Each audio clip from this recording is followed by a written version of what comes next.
Isang malaking awesome. Sobrang busy ko, yes, kasi naghahanap kami ng mga bagong tokens and coins na para lang sa Meraki for now. I am sorry. Wow, Gloria lang. Pero nandito ako para ihandog sa inyo yung mga may init na chismis na tingin ko magiging sentiment important at magiging market mover. Lalo na yung martial law, tapos na lift off din naman agad dito sa may South Korea, pero hindi yan yung mga pag-uusapan natin. Ito yung TLDR ng mga pag-uusapan natin. One is yung Celsius Network drama. Number 2 is yung BlackRock ETF. Number 3 is yung Ethereum innovations. Number 4 is yung Ronverse legal battle na nangyayari ngayon. At sa number 5 is yung payment network na bagong maingay ngayon. Para sa number 6 yung agriculture revolution inside the blockchain. Then para sa mainit na chismis sa BNB kung bakit umangat at yung chismis sa AI nila. Then pag-usapan din po natin itong maasim na chismis naman po sa Australia's crypto compliance. Lahat lang ng yan ay ating pag-usapan for this video. And salamat nga pala sa mga nag-subscribe sa Meraki at commercial muna tayo para kunwari vlogger. Why chismis lang daw, baka maniwala kayo. Okay, paspasan na agad po natin yung ating mga chismis. Unahin na po agad natin yung sa Celsius Network agad natin kasi nature is healing mga kaoso. And gustong gusto ko talagang pabagsakin tong mga to dahil nadali po kami nito at humigit kalahating milyon po ang nawala sa amin sa CDFI na project na ito. At yes, tama po kayo, ito po yung Celsius Network. Isa sa mga prominenteng crypto lending and borrowing platform po dati na nag-o-offer po ng mga magagandang APY returns hanggang sa na-reveal po sila na nagbebenta po sila against sa mga buyers nila. At nung FTX crash nga po ay nag-filed for bankruptcy sila nung 2022 during the broader market downturn. Allegations of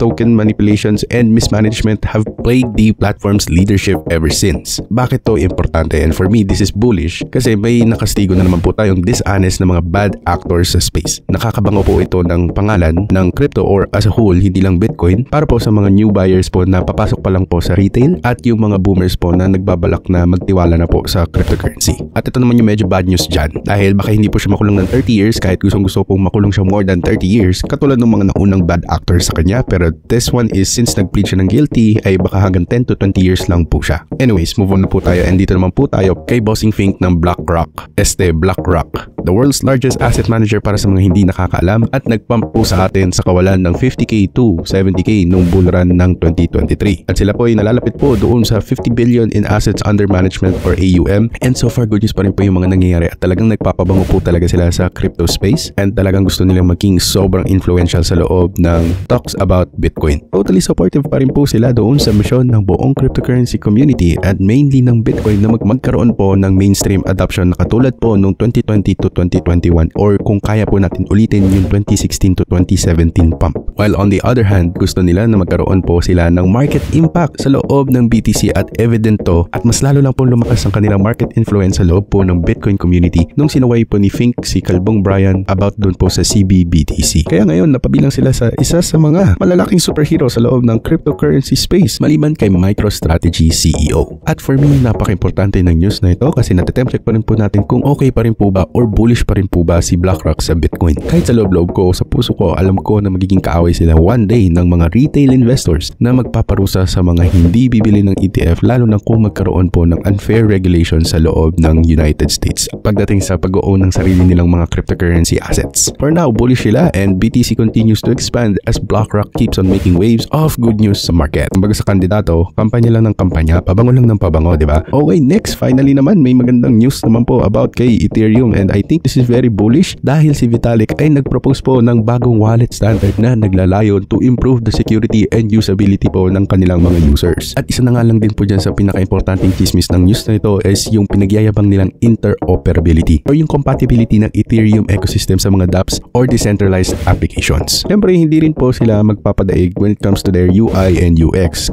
Friendly na daw itong kanilang pinopropose and it will be for all ages, ika nga nila. For me, this is very important kasi lately ang daming news about sa mga iba't ibang layer 1s katulad ng Solana, Sui, sobrang daming news about sa AVAX na hindi masyadong pumuputok at yung talagang nagsusuporta na lang dito sa Ethereum natin is yung base transactions lately na hanggang ngayon Ethereum pa rin po yung gas fee which is really good for Ethereum. And for me, this is a good sentiment kasi marami nag-aabang sa Ethereum pump para ma-confirm po talaga natin yung buong ecosystem ng Ethereum at yung mga apps na binild po sa loob ng Ethereum ecosystem ay mag-pump na po finally. Lalo na ngayon at confirm na po talaga yung ating altcoin season. Pero tingin ko lang at chismis ko lang ay talagang ine-effortan po ni Vitalik na ma-push at maging successful po itong kanilang wallet standard na may pinagyayabang na security and usability para sa mga new customers at in preparation dun sa kumakalat na Great Wealth Transfer era and Golden Age. Next, maikling news lang po para kay Bitcoin Jesus daw na si Roger Ver. And pinatulan na daw po niya yung kanyang mga charges laban sa kanya about sa US tax evasion or kung sa Pilipinas ay AMLA. Pero para sa legal team niya at kay Ver ay tinatawag niya po itong unconstitutional daw. Kasi kulang pa daw yung mga annex at kulang pa daw po yung talagang malinaw na regulations for cryptocurrency and using US dollars. Pero ito yung chismis ko dyan dahil yung nature ng charges nila is hindi kasi siya nag-disclose ng kanyang income na derived from the crypto trades na ginawa niya. Tinago niya lahat ng yun hanggang sa nahanap po ito. Pero ang pinagpipilitan nila po doon sa hearing ay yung kabuuan po ng regulatory grounds ay sobrang labo at kulang-kulang at naghahanap lang daw po ng butas ang government ng US para ikulong at i-seize ang meron siya. And ito medyo bullish talaga to. Kung hindi nyo pa nababalitaan yung Safe Payment Revolution, sobrang maingay ito sa Twitter, natatapat daw po doon sa kakayanan ng Visa Pay Network. Pero itong Safe Payment Network ay magdi-deal with lang daw po with crypto at hindi ka na po daw gagamit ng fiat. So pinagayabang po nila syempre yung seamless transaction, fast and low payments daw, hindi katulad ng Visa. And isa pa sa pinagayabang po nila is yung kanilang cross-chain compatibility kung saan kaya din po daw nila na magkaroon ng multi-chain nang walang manual conversions. At syempre kailangan din po nila ipagyabang yung UI UX nila at ang pinaka-selling point nila dito ay madali daw matutunan at parang Web 2 lang daw po yung inyong ginagamit or yung mga banking apps po na ginagamit nyo ngayon. Hanggang sa maging ready na daw po yung mga users nila sa Web 3 design na kanilang pinrepare in the future at i-bridge daw po nila yung mga users nila into the Web 3 ng dahan-dahan, which will be super beneficial po sa mga boomers or mga matatandang customers. And para dito naman po sa ating favorite news for today is yung ating AgriDex for agriculture daw. Ano ba tong AgriDex? AgriDex daw ay isang blockchain-based agriculture platform has launched na may ticker na AGRI token to decentralize and democratize global agriculture trade. Wow, ang bigat ng mga words. And itong ating AgriDex ay nasa CoinGecko na pero wala pa siya sa CoinMarketCap at yung kanyang price listing ay nagsimula sa 0.092 at pinagyayabang po ng ating project na ito yung kanilang mga holders ay can participate and syempre makapag-decide sa mga changes and improvements po sa community and platform daw, which is ang tawag ay governance rights or DAO ata yun. At isa pa sa mga pinagyayabang nila itong decentralized trades na P2P agri trades daw na which mainly resolves the transparency. Pero tingin ko mas malakas at may mas potential pa rin po yung gem natin or baka masyadong maaga pa para sabihin. Ito yung Dimitra or DMTR na ticker. At ang chismis po sa loob ng Dimitra na pati po yung mga pesticides at yung mga lason na nilalagay po natin ay magiging fully decentralized to the point na malalaman po na natin kung ano po yung mga hinahalo para lang ma-preserve po yung life o yung shelf life pag nakarating na po siya doon sa market. Pero syempre chismis lang yun. Pero habang dito sa BNB chain, bullish daw po yung mga users dahil po sa kanilang bagong AI integration na ginawa nila for their Web3. Okay, so ang ibig sabihin lang po noon ay ini-improve po daw ng kanilang AI yung Web3 apps po nila or dApps